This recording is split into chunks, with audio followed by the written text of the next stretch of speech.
Alors, chers amis traders, bonjour ou bonsoir, dépendamment de l'heure à laquelle vous voyez cette vidéo.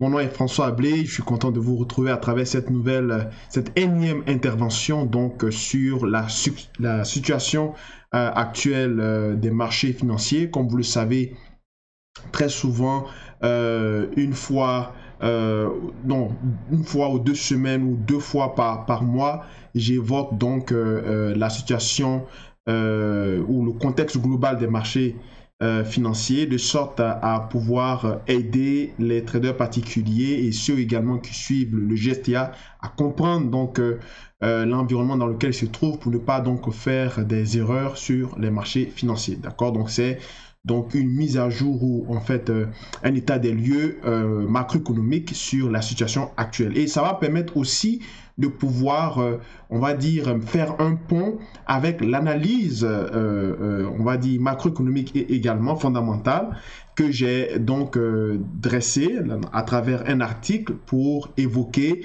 en fait les raisons pour lesquelles j'étais haussier sur les indices, d'accord, les indices américains notamment le SP 500, le Nasdaq 100 et puis le Dow Jones, d'accord? Donc, pour tous ceux qui viennent de me découvrir, mon nom est encore responsable. Je suis le responsable de la structure éducative et informative du GSTA, Global Structured Academy, donc qui est une académie ontarienne en ligne sur les marchés financiers. Pour nous retrouver sur les réseaux sociaux naturellement, sur Facebook, YouTube et puis aussi avec mon pseudonyme sur Twitter qui est Frank Belfort et également sur TradingView, d'accord, sur TradingView. Bon, alors le contexte global actuellement sur les marchés financiers, je vais vous le dire clairement, il est propice pour les indices, d'accord.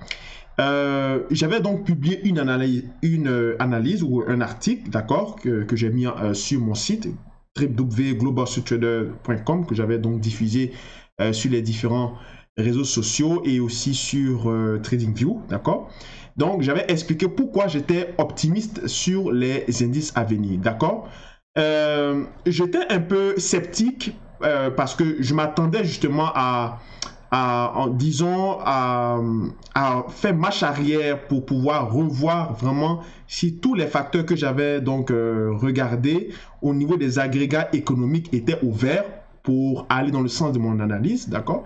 Puisque au moment où je publiais l'analyse, le chiffre de l'inflation n'était pas encore sorti, donc j'attendais ce chiffre avec impatience. Eh bien, il est tombé et j'ai vu que non seulement l'inflation brute, donc le CPI, et également l'inflation réelle qu'on appelle le CPI Core, donc Consumer Price Index Core, c'est-à-dire lorsque on a exclu les 600 éléments volatiles, donc pour donner donc l'inflation nette ou l'inflation réelle qui pèse, on va dire concrètement sur le pouvoir des ménages, d'accord? Il est pratiquement similaire au PCE, qui est le Personal Consumer Expenditure.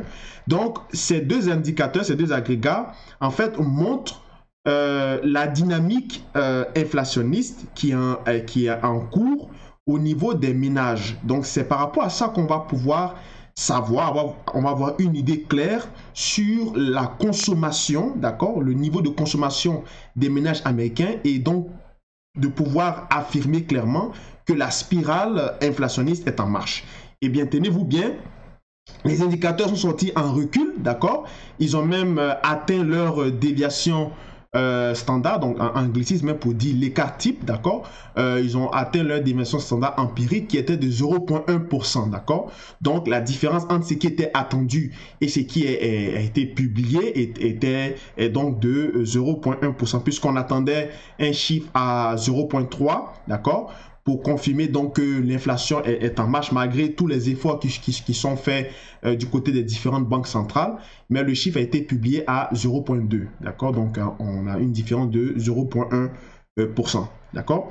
Donc, ça justifie clairement que, bien sûr, que la Fed est en difficulté. Et donc, ça met également en exergue le mouvement qui était pricé sur le dollar. Voilà pourquoi le dollar continuait bien sûr à fragiliser et baisse, d'accord?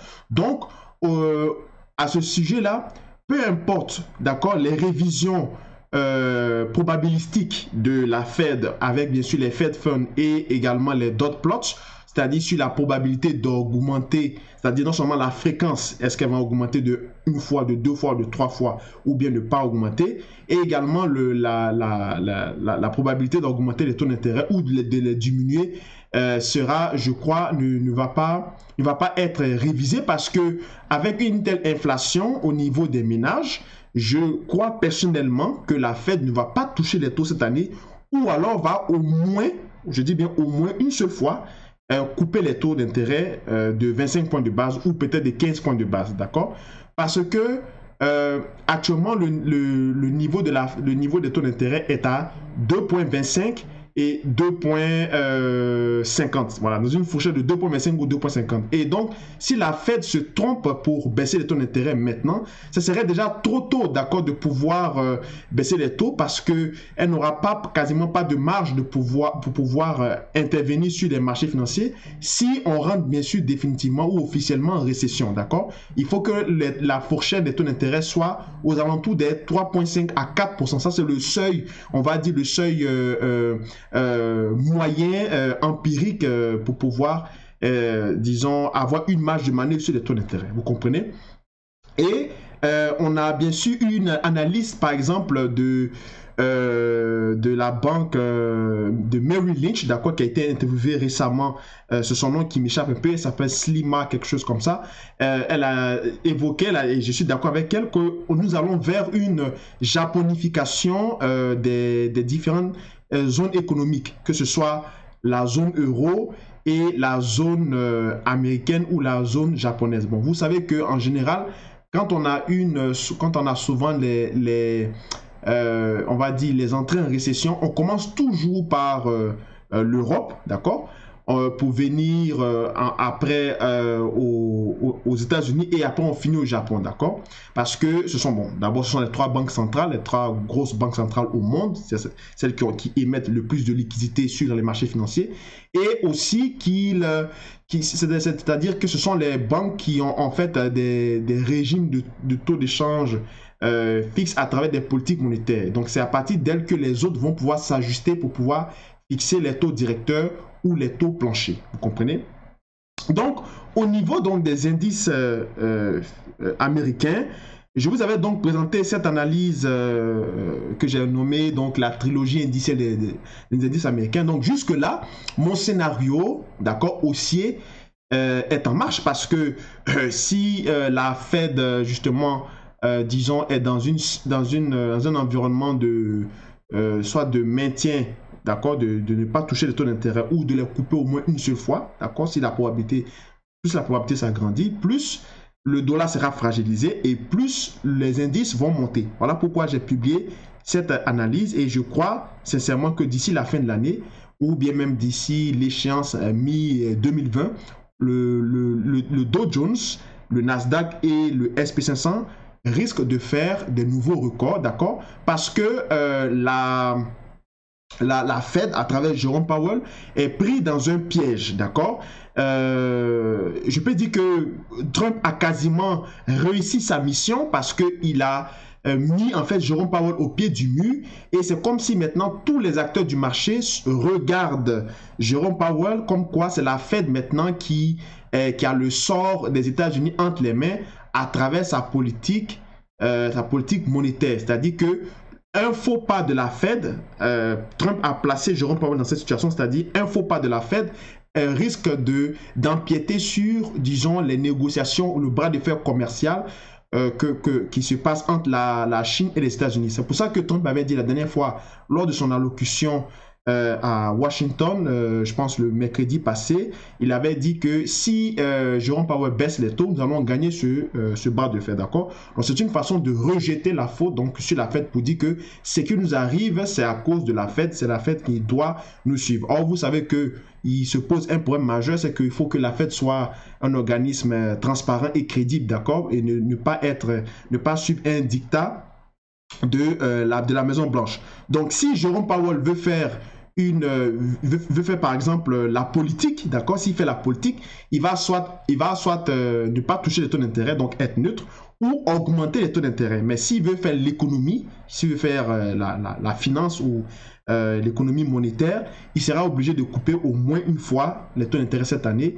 Et donc, ce biais-là, justement, risque de, c'est-à-dire la position de faiblesse que la Fed a, est un biais majeur sur les indices qui va propulser justement le marché des indices à l'achat. D'accord? On peut le voir ici sur les indices. Je vais mettre par exemple le graphique en bougie. D'accord? Si je zoome un peu, vous voyez que le point bas d'ici, à partir du point bas ici jusqu'à ce niveau, on semble avoir fait le point haut, d'accord? Et on est en train maintenant de se retourner. Donc, c'est un peu le scénario qui se passe actuellement au niveau daily sur le dos, où on a pratiquement un double bottom larvé, d'accord? Donc, les spécialistes de comment on appelle ça, de l'analyse technique aiment beaucoup ça. Donc, vous voyez que c'est un double bottom larvé. On va certainement venir consolider sur la moyenne mobile ici, ou peut-être à ce niveau-là, par exemple, sur, pardonnez-moi, sur, par exemple, la neckline ici, donc qui est pratiquement classique, hein, pullback sur la neckline ici, et après, repartir vers le haut, d'accord? Donc, jusque-là, scénario classique chartiste, d'accord, sur du double bottom, parce que on est clairement techniquement dans une figure haussière, d'accord. Donc au niveau technique, c'est acheteur, d'accord. On a une prise de bénéfices en fait à ce niveau là. C'est pour ça qu'on a une correction, parce que ceux qui ont donc payé ce seuil ici qui est aux alentours des 24 800, 24 300, en sont en train de prendre partiellement leur profit. Donc ça fait un peu, ça diminue la taille. En diminuant la taille de la position, le marché descend progressivement. Donc faire un pullback et après on va avoir une nouvelle entrée des acheteurs pour aller viser les sommets, d'accord. Donc les indices majeurs, le Dow Jones, le S&P 500, ils sont tous dans la même configuration, hein. Si vous regardez également le Nasdaq, c'est pareil, même s'il y a ce biais, donc de cette guerre commerciale de 5G avec Huawei, Google, et aussi maintenant qui ont été bannis avec Facebook et tout ça, c'est typiquement les mêmes configurations. On a un V-bottom, ici on va avoir une consolidation à partir de ce niveau ici.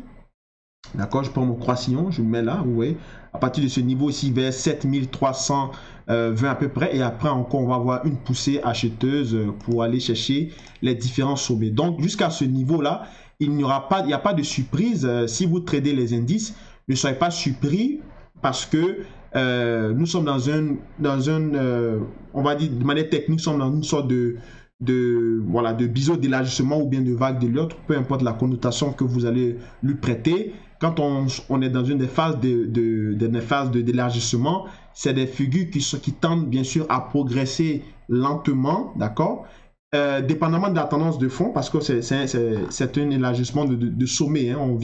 C'est issu en fait du mouvement de 10 ans quand on a fait. Donc on est en train de se stabiliser, de latéraliser, de s'élargir. Donc en ce moment-là, le marché a on va dire toutes les voies possibles pour pouvoir faire des pullbacks ou des pauses. Mais tant qu'on ne repasse pas en dessous de 24 500 sur le Dow Jones, ou bien de 7015 sur le Nasdaq, ou bien de 2700, d'accord, c'est un niveau moyen. On ne peut pas parler donc d'une tendance, d'un momentum baissier qui est amorcé. Regardez-les bien, ils ont tous rebondi pile poil, d'accord. Ici, si je me mets en weekly, d'accord, donc je me mets ici en weekly, ils ont tous rebondi pile poil sur où il y a le niveau de la moyenne mobile de 250 périodes, d'accord, moyenne mobile 250 périodes calibré en termes de pivot, d'accord. Donc c'est ça qui est marqué ici, WMA, c'est-à-dire c'est Weighting Moving Average, d'accord. Donc c'est pondération des moyennes mobiles en termes de pivot, d'accord, de 250 périodes de weekly, parce que ici chaque bougie représente une semaine, d'accord. Donc tant qu'on ne repasse pas en dessous de ce seuil ici, on peut parler donc on va dire de momentum baissier qui est amorcé, d'accord. Et en ce moment-là, les marchés financiers, notamment les indices, ont toute leur latitude compte tenu du contexte global et ainsi que le biais qui est entretenu en ce moment avec les différentes banques centrales, puisqu'on parle de stimulus au niveau de la Banque centrale européenne, de la Banque centrale japonaise également, qui était la première à évoquer ça. Comme j'ai dit tout à l'heure, on parle de japonification de tous les différents grands espaces économiques. Et avec ce genre de biais, on va bien sûr poursuivre, on va dire, des mouvements acheteurs pour aller même tester des records ici, d'accord? Vous voyez ici, ça c'est le travail des algorithmes, hein. Vous voyez ici qu'à chaque fois qu'on vient toucher les zones ici, les sommets en rouge, on a des sortes de ventes massives, d'accord? Donc on a ici encore, on a aussi une sorte de vente massive là. Et après, on va avoir donc une sorte encore de correction, repartie, et encore une sorte de correction, et ainsi de suite. Mais ça s'élargit. Et encore une fois de plus, tant qu'on ne passe pas en dessous des traits bleus, il ne faut pas chercher donc à vendre systématiquement vos positions si vous êtes en train de trader les indices, d'accord? Cependant, il ne faut pas aussi s'exposer, d'accord? Ce marché, ce type de marché, ce type de configuration, ce n'est pas un marché pour des investisseurs, c'est un marché pour des day traders, des intraday traders, d'accord? Pas pour des investisseurs ou bien pour ceux qui font le swing trading, d'accord? Donc, au niveau des indices, jusque-là, ma position est confortée.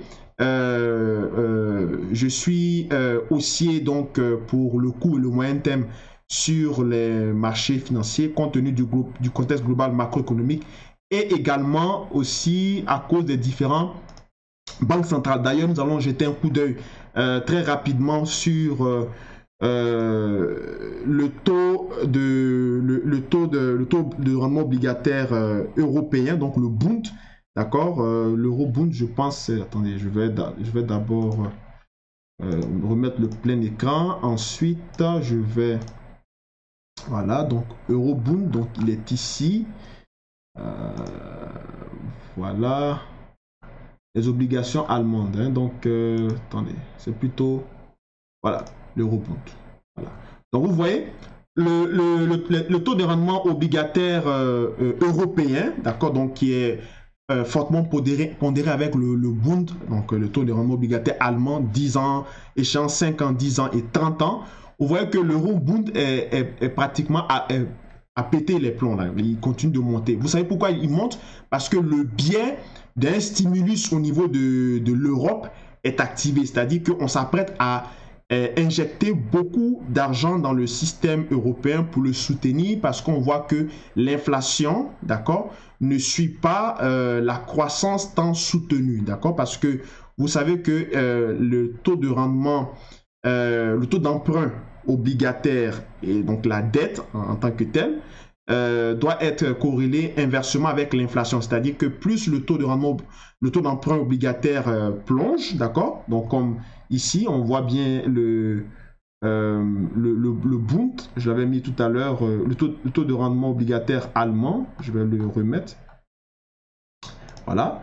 Plus il plonge, plus normalement l'inflation doit monter, d'accord? C'est-à-dire le rythme inflationniste doit accélérer et atteindre le 2%.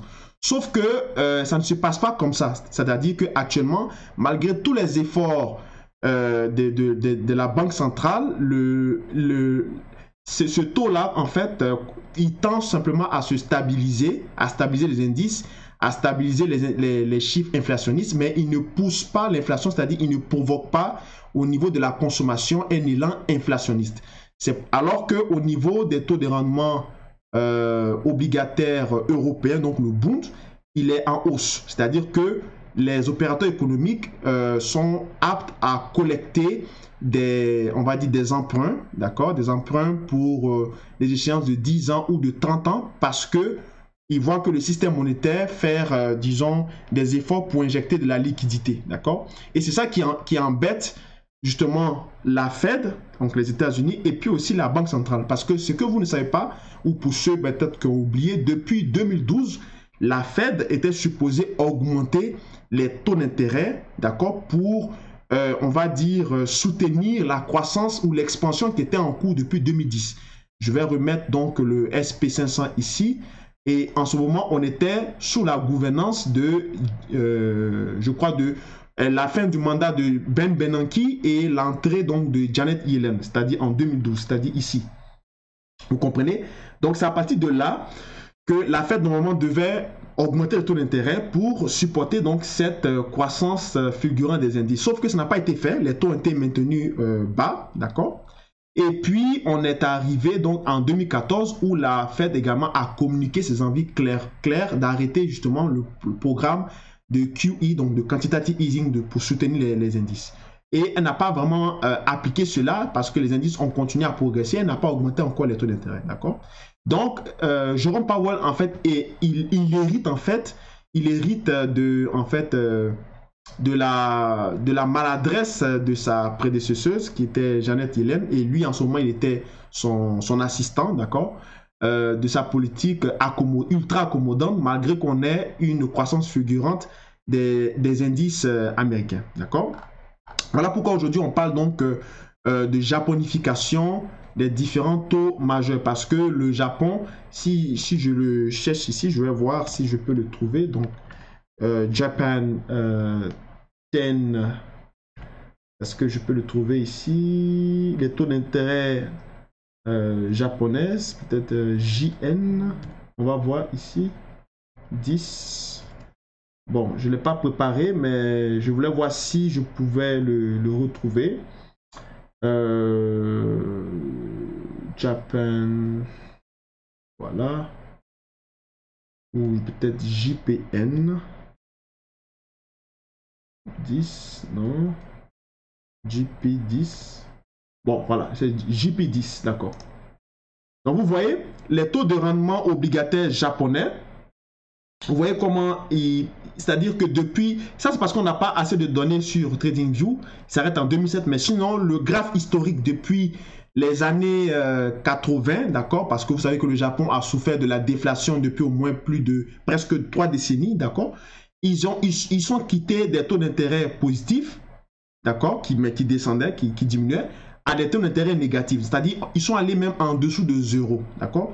Ça c'est ce qu'on appelle en économie, on appelle ça le NIRP, c'est-à-dire le Negative Interest Rate Policy, c'est-à-dire que on maintient les taux, on va dire négatifs, d'accord, de sorte à favoriser de manière ultra ou giga accommodante les entreprises, les particuliers, pour éviter en fait un spectre de déflation, c'est-à-dire que si personne ne veut consommer, parce que vous savez que les Japonais sont des gens qui épargnent beaucoup, d'accord, qui ne consomment pas, ils épargnent beaucoup.